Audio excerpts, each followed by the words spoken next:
Oh yeah, that's hot.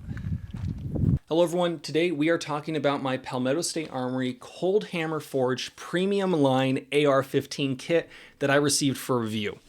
We're going to be talking a lot, and we're going to be saying some things that are going to simultaneously manage to piss off the fanboys of PSA and also potentially piss off the haters of PSA.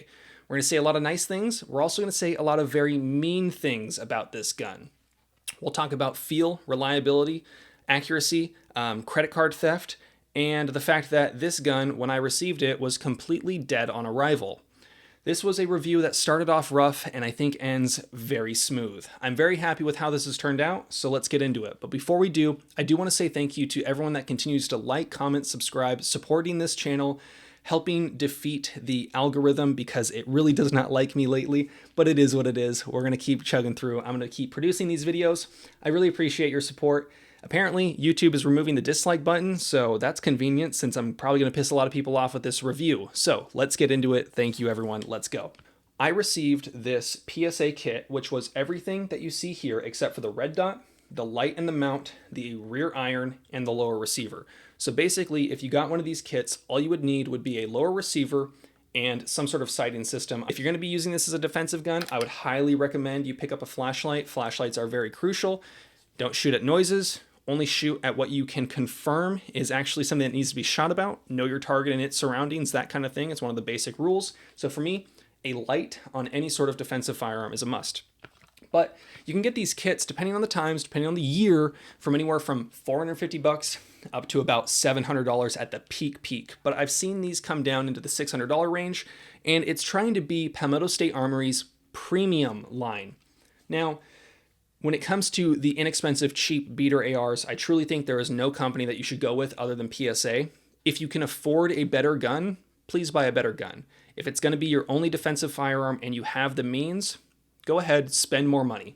But this PSA is attempting to rival things in like that Colt BCM market, where it's got a cold hammer forged barrel made by FN, and they're calling it premium. So this is attempting to compete with some higher end options at a much lower price. And we'll talk about whether or not I think that does it. But let's first talk about, or my first impressions and the fit and finish. We'll talk about first impressions and the fit and finish first. When I first got this kit, it assembled fairly well. There weren't many issues with the fit and finish of the gun. The barrel had stampings on it that were proper. It's HPT and MPI tested. The bolt carrier group is HPT and MPI tested.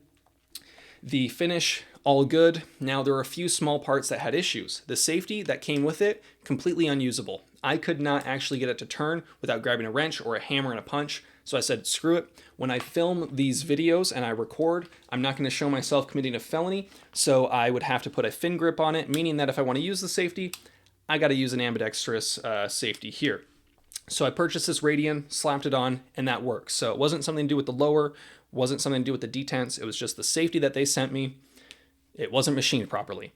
The front takedown pin on the lower and upper was also very terrible.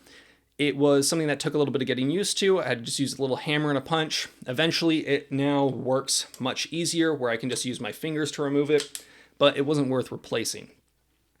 The barrel and the barrel extension in the upper receiver was slightly misaligned, but I'm talking about 1 degree or half a degree, enough for me to visibly see it. But I was like, okay, let's keep an eye on that. Let's see if that causes any reliability issues down the road. Spoiler alert, it doesn't. Then we get to it's completely assembled, and I think to myself, hey, let's see if this will load up some rounds. Let's load it up, see if it works. Let's just dry cycle a few rounds. Something that I like to do. So I put a mag in, rack the charging handle, round goes in, perfect. I'm thinking, yes, it didn't get caught on those feed ramps. We're doing good. We're doing good. I then go to extract that round by pulling back on the charging handle. Nothing. I cannot pull it back, and I have to mortar it by slamming the buttstock down on the ground. Boom, it comes out.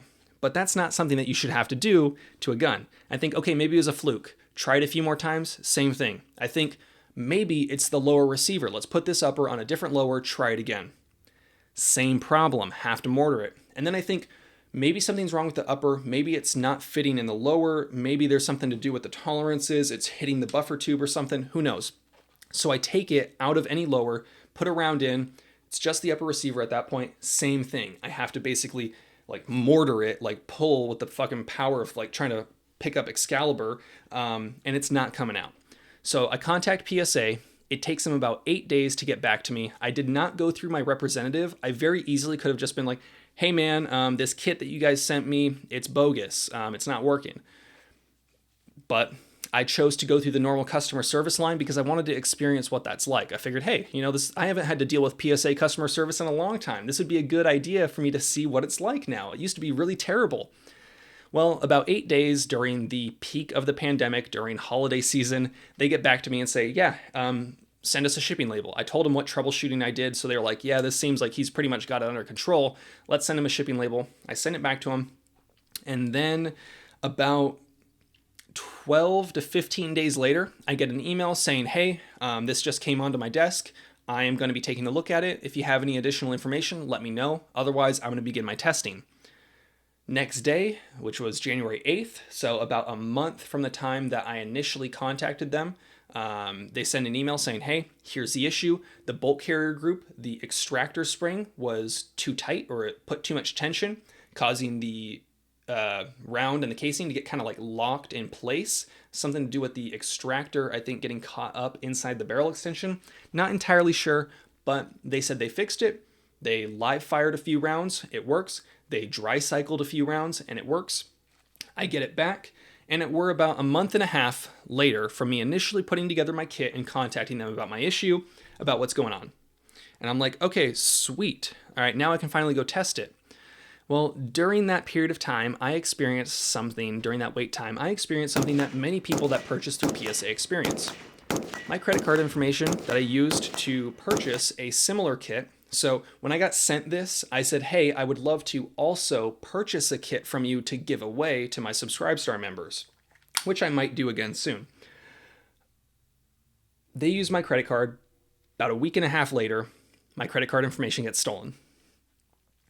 This is something that I'm not blaming PSA specifically, but the credit card processing company that they use, for some reason, if you look online, PSA credit card fraud, it is rampant.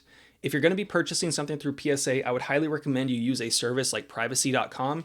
I'm not sure if they've fixed this issue at this point, but it has been an issue for a while, and it's even happened to a few of my friends. So just something to keep in mind. That being said, everything that you purchase on the internet, in my opinion, should be done with a credit card because it does have fraud protection, things like that. A debit card is just your money, but that's a side note. Be wise with your spending, and credit cards are free money. I don't know. So, dead on arrival, credit card stolen. I'm pretty pissed. I take this thing out to the range the first time, and now we will talk about reliability. Reliability, this gun started out very rough with it being dead on arrival. I get it back and I think, okay, I can take it to the range. It's been almost 2 months. Can it get any worse than this? Somehow, in the first 100, 200 rounds, loading in a mag, it happened twice in those first maybe 10 magazines that I fired through it. Put a mag in, pull back the charging handle, let go. It doesn't strip around. So I go, click, nothing. I'm like, fuck, maybe the firing pin, maybe the hammer, something's wrong. It happened with the charging handle, and it happened with the bolt catch, that the round did not strip off the top of the mag. I thought, don't like that. Kept an eye on those mags, have used them again since, has never happened again. I have since put about 2,000 rounds through this gun from that first initial maybe 200-300. And since that weird initial issue that I can't get to replicate, no matter what, I really cannot get it to replicate, have not had any issues since. Every single time since that first day, if I pull the trigger on this gun, it goes bang. When it comes to reliability, it's all you can really ask for. In one day, I put about 700 rounds through this gun. Now, a lot of people on the internet will say things like, you don't need $1,000 or a $1,500 AR. You need a $500 AR and $1,000 of ammo and training. And then, you take that $500 AR to $1,000 of ammo and training and it falls apart. So I thought, okay, let's take this AR out. I've shot maybe about 1,500 rounds at this point, maybe a little less than that at that point. So I take it out and I shoot about 700 rounds through this gun over the course of about an hour and a half. And that's a lot. And I kind of figured if this gun was going to fail on me, it was going to fail now. And it didn't. It held through. It held zero just fine. other than the fact that this Holosun, well, anyways, on this Holosun red dot mount, there's a little button right here that attaches the QD lever. And if that button gets pressed at all, it completely loosens up this lever and makes your gun no longer hold zero. You can tighten it back down and it should go back into place pretty well, but while it's loose, you certainly ain't holding zero.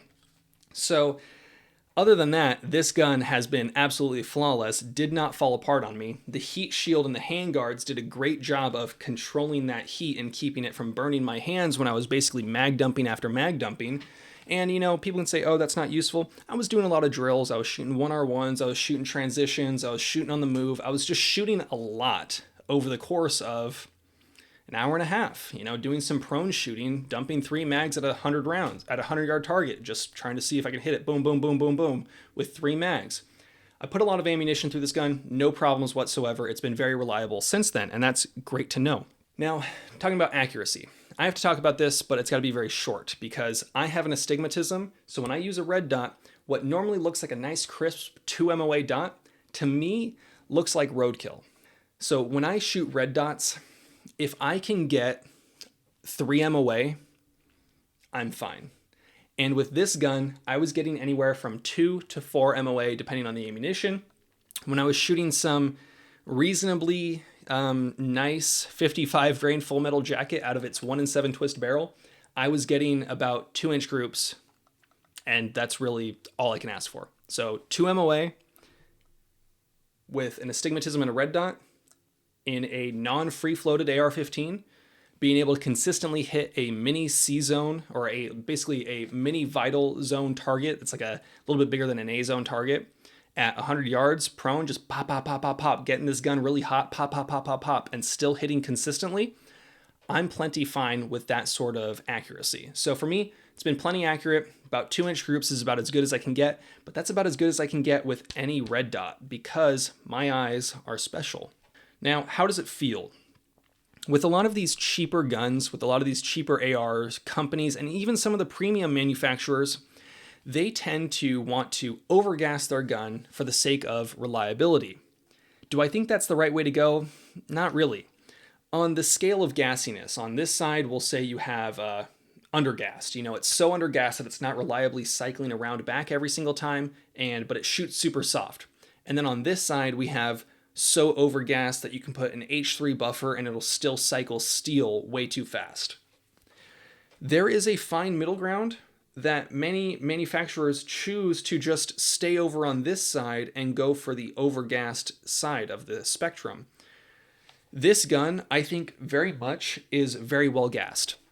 With steel case and a carbine buffer and standard weight spring, I get ejection at about 4 o'clock, which is right where you would want it, really. This gun is not tuned like a race car, meaning that it will handle anything. So I can get this gun dirty. Haven't cleaned it really. I can probably put another couple thousand rounds through this, and there's still going to be enough gas pressure to cycle, even if it's a little gummed up, a little bit dirty. When you're shooting brass and steel, you want the brass to perform well because that's most likely what you're going to be using in a defensive situation or any sort of real important shooting.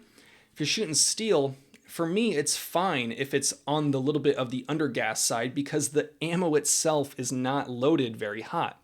So that's fine. This gun with hotter brass tends to eject at around the 2:30, 3 o'clock mark, which in theory is overgassed based solely on the diagram charts that you would see. With a gun like this, I would rather it be not super anemic gas and still somewhat in the middle, but if it's going to be a little bit over towards that gassy side, I'm fine with that. And that's about right where it is. It ejects hotter brass at around 2:30 with a carbine buffer. I tried putting an H2 buffer in this gun, but when I shoot steel case with an H2 buffer, it doesn't really cycle reliably. And I was like, you know what? I'm fine with this gun being the gun that I shoot a lot of steel case through, so I'd like to not have to tap rack bang 3 times in a magazine. So for me, that was a no-go. Maybe I could put in a Springco Blue spring or a Geisley Super 42 spring with a normal weight buffer, with a carbine buffer. But I see no reason to tune the gas system on a gun that seems to have done it right. What do I think of this gun? What do I think of PSA? I think that this gun is actually really freaking cool. For the past probably 5 years, I have basically been shooting the same AR-15, my BCM upper with whatever lower it happens to be on with a Geisley trigger. I have been shooting that gun in that configuration for about 5 years without much real change. This is a very refreshing change of pace. There's just something about the fixed A2 front sight post, the clamshell handguards. This is still a mid-length gas system, so it's a lot more pleasant than some of the M4 carbine gas systems of the old days. There is something about this that is just, it's really growing on me, and I'm very happy to have this in my collection. I'm not going to sell it. I'm not going to get rid of it. I'm happy with how well gassed it was. It started off absolutely terrible with having to go back to quality control, having a few issues with the small parts. Having a weird issue with the magazine not feeding around off the top. I don't know what that's about, again, but I am very happy with this gun. This gun is now going to be doing downstairs closet duty. It's going to be loaded up, sitting in the downstairs closet, got a light on it with a little pressure pad taped over the top. I gave it a really terrible paint job, and I think that this is going to be one of my favorite AR-15s. That might piss some people off, but it's just so simple. There is really nothing fancy about this gun, nothing flashy. It is just an AR that works. My opinion on PSA is that they produce 3 types of ARs. They produce the gun that is dead on arrival, aka the one that your boy got. So they got those. They produce the gun that dies within 500 to 1,000 rounds, very quickly shows some sorts of issues. And then they produce the kind of gun that just never seems to die. And if you can get to that point there, great, awesome. I think they make a lot of those. But if you look online, it seems like, unfortunately, they do produce quite a few lemons with their quality control and quality assurance, which for me was evident in the fact that my gun would not cycle rounds from the beginning. So did they really assemble this upper, put this exact bullet carrier group in it, slap it on a lower, and test fire it? For some reason, I kind of doubt that. Sometimes they assemble their guns very poorly, and that's kind of what you pay for. When you get a cheaper gun with less attention to detail, that's sometimes the things that happen. I'm not saying it doesn't happen with more premium manufacturers. I'm just saying with budget manufacturers, corners are cut somewhere. And sometimes that is on the quality control and the assembly process. But if you get a gun that works, it seems like these are very good little investments. Would I recommend you buying a PSA? If you cannot afford to spend more money and get a nicer gun, this is basically as low as you should go. I would not ever recommend spending any less than the money on a PSA. If you can afford to buy a nicer gun like an Arrow, a Colt, a BCM, Daniel Defense, LWRC, CAC, if you have more money, spend more money. But if you just want a range beater, I see no reason to go with anything other than PSA for the budget options. I would love to hear what you guys think about this. This is a topic that I think is going to get some people up in arms, literally. PSA is a cool company in the sense that they want to arm every American, but there's a lot of controversy around them. And I would love to hear your opinion down below. Let me know what you think. You guys know the drill. Have fun, be safe, stay dangerous. Peace.